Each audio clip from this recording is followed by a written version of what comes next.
All right, so we are recording when we are live.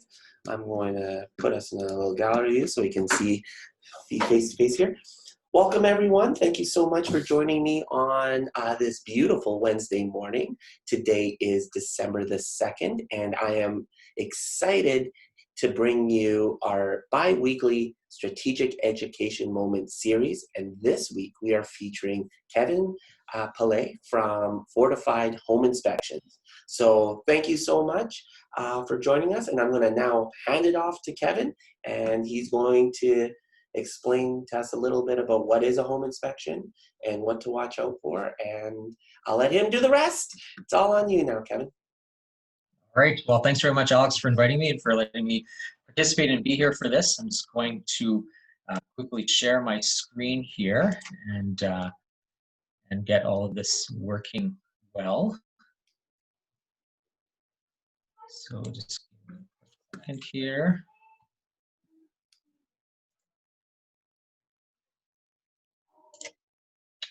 All right. So yeah. So as Alex said, I'm Kevan Rapley with Fortified Home Inspections. I've been inspecting in the Edmonton area for about 6 years now, and currently I'm the president of the Alberta Association of Certified Home Inspectors. Part of my responsibility there as president is to help with training new people, provide training opportunities, people coming into the industry, and then also just act as a liaison between our industry and other industries for just spreading the word of home inspections. So today's presentation is going to be broken down into 3 sections. The first one is going to be what is a home inspection. So for those of you that have been realtors for many, many years, you guys have sat through dozens or hundreds of home inspections. Some of you may have already sat through some of my home inspections, hopefully. So some of that might be a little bit of review, but I think some of it will also be interesting as well. Second part is going to be how to prepare your buyers for a home inspection, and then how to prepare your sellers for a home inspection. So first of all, what is a home inspection? So different people will have, different definitions of what exactly home inspection is, but ultimately what it comes down to is that it's a visual assessment of the home's condition, including its major components, by a licensed home inspector. So what we mean by visual is that the inspection is non-invasive, which means, unfortunately, I'm not going to be taking any sledgehammers into anybody's walls to see what's behind the drywall, as much as sometimes I may be tempted to. It is non-invasive, so that means that there will always be some things that will remain hidden.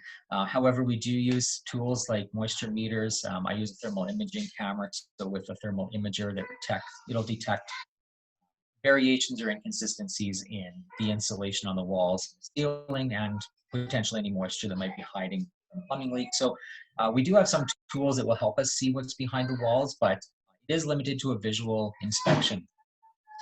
So as far as the home's condition, basically what that means is it's a snapshot of that home on one particular day. Can't comment on the history of a home and how it got to where it is. Can't make any predictions about what's coming in the future. It's a snapshot of the condition of the house at that particular time on that particular day. And finally, you see I have it highlighted there by a licensed home inspector. And this is really important because in 2012, the provincial government started regulating the home inspection industry. However, I know that there are still some people that are operating out there without licenses. And the important thing about having a licensed home inspector is that the government makes sure that I have proper insurance, make sure I have proper bonding, and make sure that I actually have the proper training in order to be able to do this job.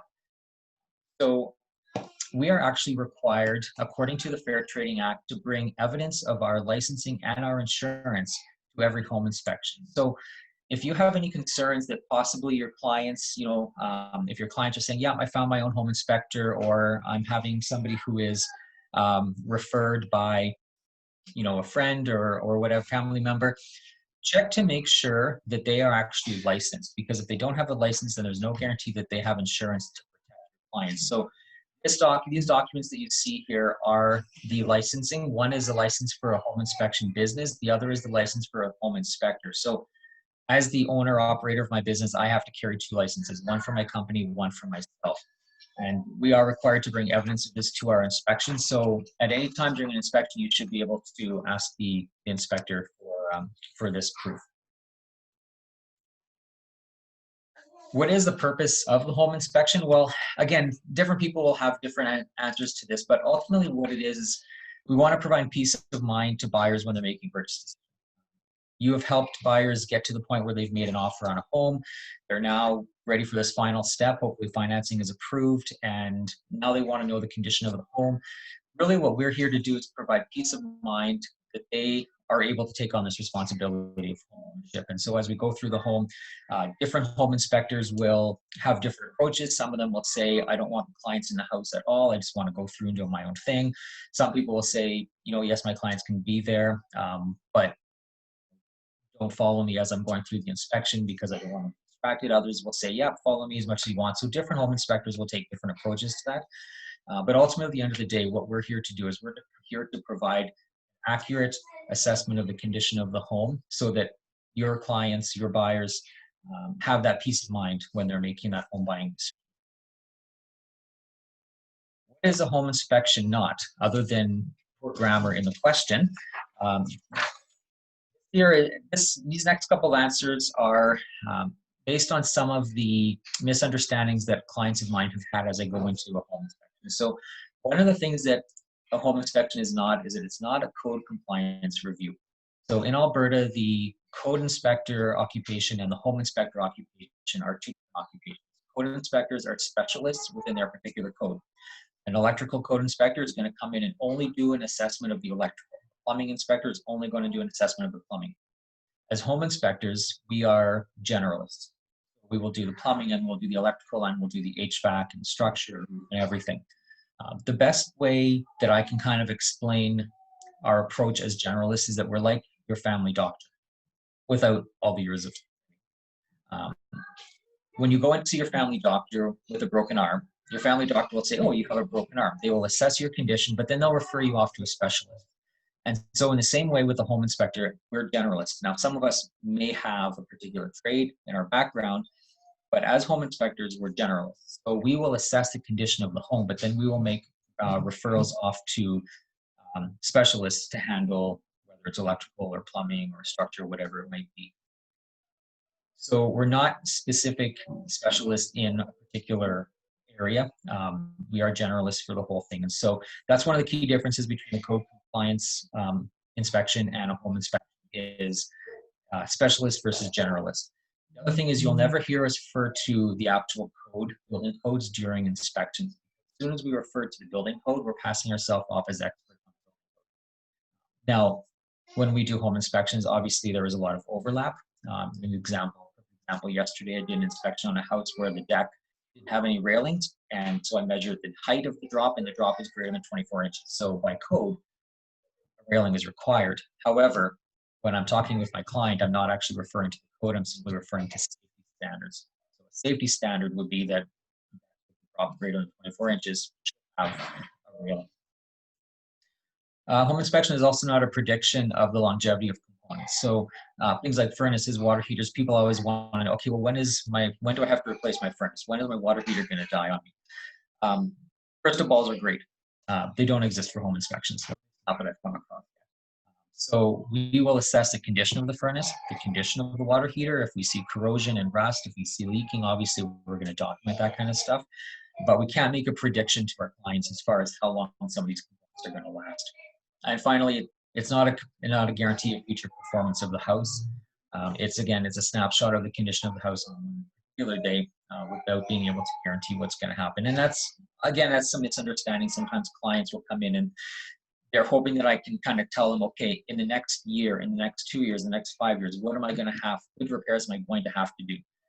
And unfortunately, we just can't predict that. But obviously, different living standards will wear down certain the house faster in other areas. It's not any kind of a guarantee as far as. So how to prepare your buyers for a home inspection. So really when it comes down to preparing your buyers for a home inspection, I think there's summed up in 2 words, and that is manage expectations. So when your buyers are coming into, or when my clients are coming into a home inspection, one of the first things I do with them at the beginning is I go through the inspection agreement and I highlight to them the first line of my inspection agreement, which says that the home inspection is non-invasive a non-invasive inspection of accessible parts of the home. So it's important that people understand from the beginning that a home inspection is not 100%. There will be furniture that will prevent us from getting to certain things. There will be appliances in the way that we're not supposed to move appliances, risk flooring or anything like that. So it's important for clients to understand when they come into the home inspection process that this is not a 100% comprehensive inspection of every single component of the house. Certainly inspectors should be accessing and inspecting everything that they have access to. But if a home is lived in, there will be things that are limiting our access. And so we will do everything we can, or at least we should be doing everything we can. But it's important for buyers to understand that the home inspection is not 100% comprehensive. It's also important for people to understand we can't see through walls, which I know it sounds funny to see it in here, but it actually is true. In fact, I've actually been at some home inspections where I've actually had clients, where I've had realtors tell my clients that with my tools, I can actually see things, I can see behind drywall. And that's not entirely true. Moisture meters will detect the moisture content of the drywall. Thermal imaging will detect or will reveal the temperature variations of the drywall, but we can't actually see what's behind drywall. If the foundation is cracked, there is no tool that, unless you were to bring in like a full-on X-ray machine, there are no tools that we have that will actually see through drywall, see through the insulation, and see the concrete for any kind of cracking. And I've been asked that many times, or people have said to me, "Oh, so you'll be able to see if there's a crack in the foundation. If there's drywall and insulation in place." Unfortunately, we can't see through that kind of stuff. So again, it comes down to managing expectations of what is it the buyers are hoping to be able to get, what information are they hoping to be able to get from the home inspection. And unfortunately, seeing through walls is something we haven't perfected that one yet. And also, a lot of people tell me, they'll come to the end of the inspection, they'll say, "Okay, Kevin, so should I buy this house or should I walk away from it?" Well, different people have different comfort levels with different aspects of the home. It seems like if I come across electrical issues, everybody in Alberta is related to or is related to somebody who's dating an electrician. So when I come up with electrical issues, clients are always like, "Oh, that's no big deal. My brother, my sister, my cousin's boyfriend is an electrician." And whereas in some other areas, people will be like, "Oh, is this a major issue? Should I walk away from this, Kevin? How should I approach this?" And we should never be telling anybody to buy or not buy a house. Different people will have different comfort levels with different aspects of the home. So I will not tell somebody that you should buy this house, and I will not tell somebody you should not buy this house. Our responsibility is to provide information, and then they make the decision. And that's also somewhere where, as the realtor, you can kind of counsel them or guide them. You've spent weeks, months, sometimes years with your clients, and you've gotten to know their comfort level. You're in a much better position to provide that advice and guidance than we are. We're there to provide the condition of the home. So I've also had some people say, "Okay, well, you can't tell me whether or not I should buy it, but would you buy it?" And again, I can't answer that question. And sometimes people have even gone so far as to say, they find out I have kids, they'll be like, "Okay, well, if your daughter were buying this house, would you tell her to buy it or would you tell her not to buy it?" So again, same thing. I can't tell somebody if they should or they shouldn't go ahead with a purchase. So this all comes back to just managing their expectations. When people come into a home inspection, it's important for people to understand there are limitations to what we're able to get to. So how to prepare your sellers for home inspection. So the next list that I have here, these are they're just small things that I see when I go into homes. And when someone's looking at buying a house, ultimately what they want is they want to know everything. They don't want there to be questions or unknowns at the end of the inspection. They want to know everything that there is to know. And as I'm going through inspections, a lot of times I'll come across just little simple things that raise questions in people's minds. And they're questions that I'm not able to answer definitively. So the first one, when you're preparing your sellers to have their home inspected, one of the first things that I suggest, make sure that all of your lights are working that have light bulbs in them. If I walk into a hallway and I turn the switch on and the light doesn't turn on, 99% of the time, it's a light bulb that's burnt out. But it could be a problem with the switch. could be a problem with the wiring, it could be a problem with the light fixture itself, or it could be burnt out bulbs. I can't say that whether or not the bulb is burnt out or the wiring is wrong or the switch is replaced. So um, having light fixtures that don't turn on, it just raises that question in the buyer's mind. Is this something where I just need to replace the light bulb, or is it something where I might have to do more, but I won't know until I get into the house? So make sure that when your sellers are having their homes inspected, make sure that all of their lights are working.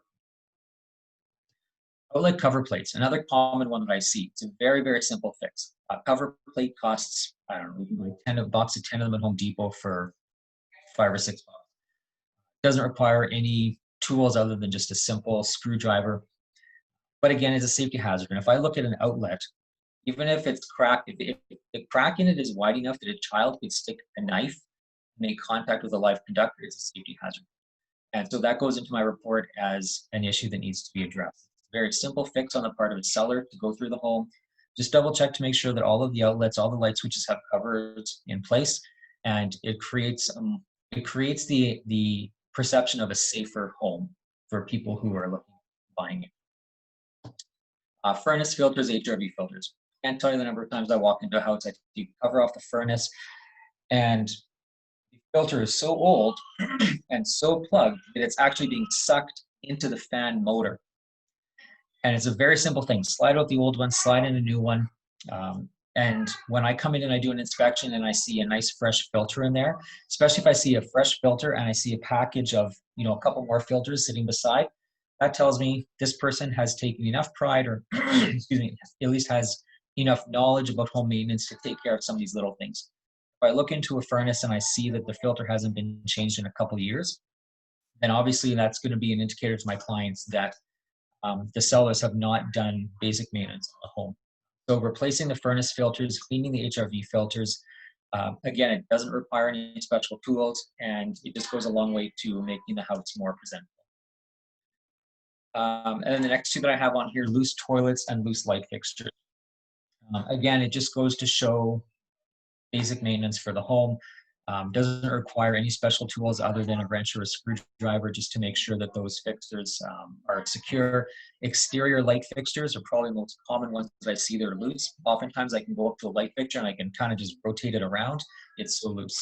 Or I'll kind of tap it with my finger and the whole thing will jiggle around. So just tell your clients, go through the house, go to their toilets, use your knee, just put some lateral pressure on it, see if there's any movement, tighten it down a little bit. If they have tile floors and they're worried about tightening the toilet too much and cracking the floor, okay, then maybe at that point they might want to have a professional come in and do it. But if it's an older home, or if it's a home that has vinyl flooring or linoleum still, then it's a fairly simple thing for someone just to tighten the toilet down themselves. When I go into a home and I put lateral pressure on the toilet, if I can slide that toilet around, then there's risk that the wax seal has cracked. So I have to be honest with my clients and tell them, okay, the toilet is loose. There is the potential that the wax seal may be cracked, which could possibly lead to leaking. Now, in most of those cases, I will do a thermal scan of the ceiling directly below the toilet. If no moisture is found, then I'll tell my clients the toilet is loose. There is the possibility the wax seal could be compromised, but as of right now, there is no evidence of any leaking. But there have been times where I've done that thermal imaging scan as well, and directly below the toilet, I can see that there is moisture in the ceiling. And so making sure the toilets are tight, they're not floating around, is important. And then light fixtures as well, just make sure that those are properly. So those are some recommendations that I have that you can pass on to your sellers. Obviously, there's a lot more things. Probably the easiest thing to do is just to tell them, go through your own house with an objective view, as if you were looking at buying this house. What sort of things would you pay attention to, and then have them address those, especially some of these simple ones here that don't require special knowledge, don't require special tools, and they're easy to do. And then the final thing that I just recommend when it comes to sellers preparing for an inspection is access. Obviously, when they're preparing their home for real estate showings, they take a lot of the clutter of their home and then they move that down to the storage room, which is also often the utility room, which then can limit my access to things like the furnace, water heater, sump pump, electrical and all that kind of stuff. If I find that there are items that are in front of these components, and if there's any risk of damaging the seller's belongings, then I will have to tell my clients, I'm sorry, I can't test the furnace because I don't have access to it, or I can't get to this. So again, it leaves questions in the buyer's mind. And by making sure that your sellers provide me with access to these components, then I can test them and give my clients peace of mind that yes, the furnace is working properly, that somehow that kind of stuff. That just makes it better for everybody if I have access.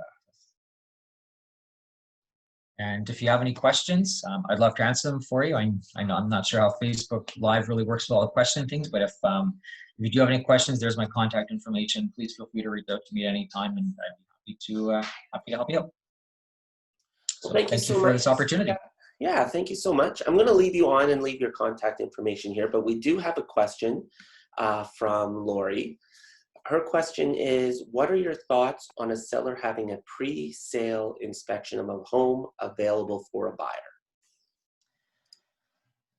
Yeah, I've been asked this one a few times. I've actually had a couple realtors say they want me to come in and do pre-inspection or pre-listing inspections on all of the homes they list, and none of their sellers have taken them up on it.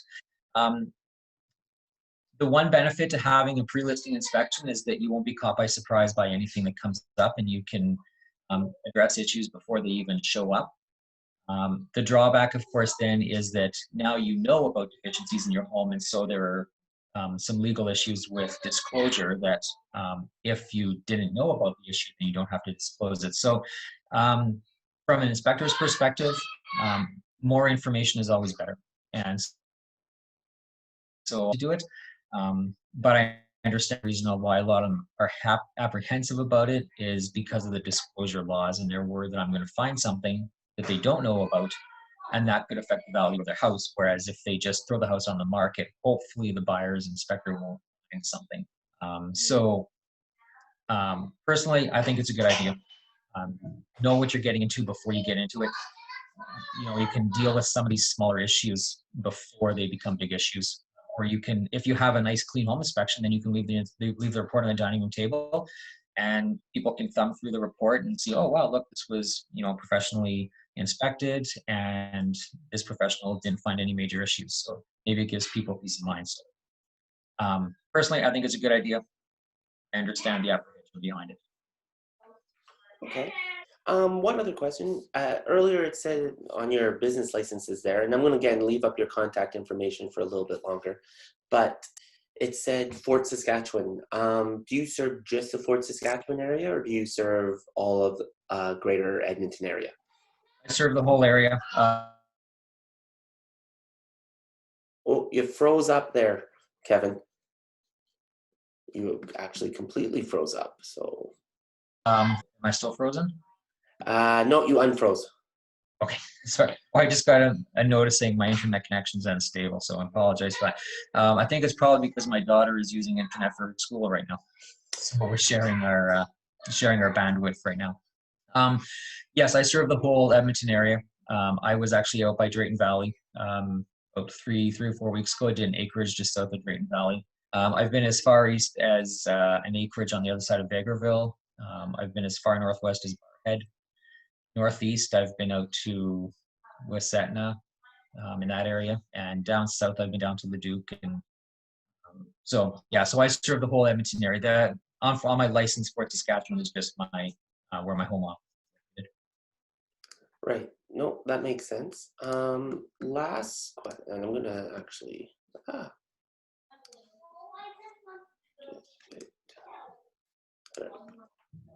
All right.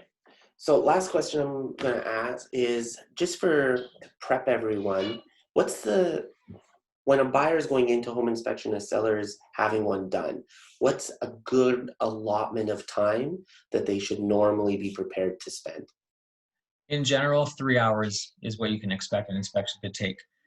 You know, there are several inspectors that are doing them in half hour, 45 minutes. And the reason they can do that is because the provincial guidelines that govern the home inspection industry, the Fair Trading Act, it's actually pretty loose when it says what we're supposed to inspect. You'll come across the term representative sample.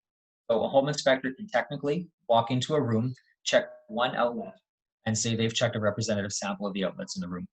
They could walk into one bedroom, check one window, it opens, it closes. Okay, I've checked a representative sample of the windows in the house. So that's how some inspectors get away with walking in and walking out in 45 minutes and still meeting the minimum provincial standard. But properly done home inspection will take about 3 hours. I can't tell you the number of times I walked into, especially basements where homeowners did the renovations themselves.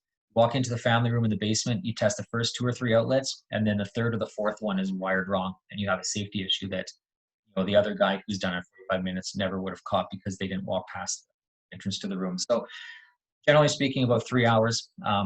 Older homes that have had multiple renovations, that can sometimes go a little bit longer. Larger homes that get about 3,000 square feet, you've got 2 furnaces, 2 water heaters, sometimes 2 air conditioners. So that can sometimes go a bit longer as well. But your standard, typical 2,000 square foot, 2-story house with a finished basement, 3 hours roughly. Awesome. Well, thank you so much for joining us today, and thank you for everyone at Facebook for tuning in as well. I know there's been quite a few people coming in and out throughout the morning. So Awesome. I'm going to ask you just to throw, I know you put it up there on the slide and we left it up for a little bit, but if you could go into our Facebook page afterwards and just leave a comment with your information on it, that would be fantastic. Otherwise, this will be up on YouTube for anyone that wants to see it again. But as always, thank you so much, everyone, for tuning in, and have a wonderful day. Thanks for having me.